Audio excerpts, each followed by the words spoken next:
Colleen Riedel. I'm from Hayden, Idaho. Karen Loesch is a select lady.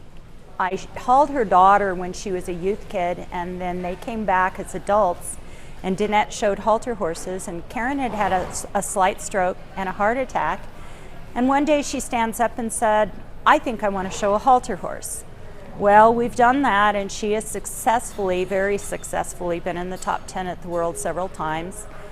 And a couple of years ago, she came to me at the World and said, "I found a horse at the World sale that I want to ride." I'm like, "No, Karen, not happening." Well, needless to say, I went and talked to the trainer and thought, well, maybe it'll work out. In 2014, I went to the World Show, and I went through the sale catalog, and he was in the catalog. And I thought, he's got a lot of credentials. I think that's what I need because I'd had a stroke and a slight heart attack. And so I told my trainer, she went and checked with his trainer, and she thought he would work for me. So we went through the sale. I told him my budget. He came in under budget. We took him home. So we brought the horse home and thought we'd try it, and she worked her tail off, and we managed to overcome nothing on her left side at all. Totally having to retrain the horse to voice commands and being able to move off voice and body movements instead of leg cues.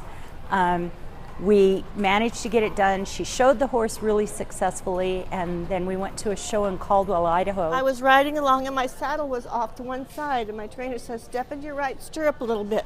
So when I did, I'm sure the right spur raked him down, but my left leg is a little weak, and it raked him on the way up. And so he took off bucking, and he threw me. I had a concussion, so they called the ambulance, and they took me to Boise to the trauma center. And when in Boise, they did a body scan to see if I had broken bones. I had no broken bones, but they said I had a lesion on my right kidney, and that I needed to go to my doctor when I got home.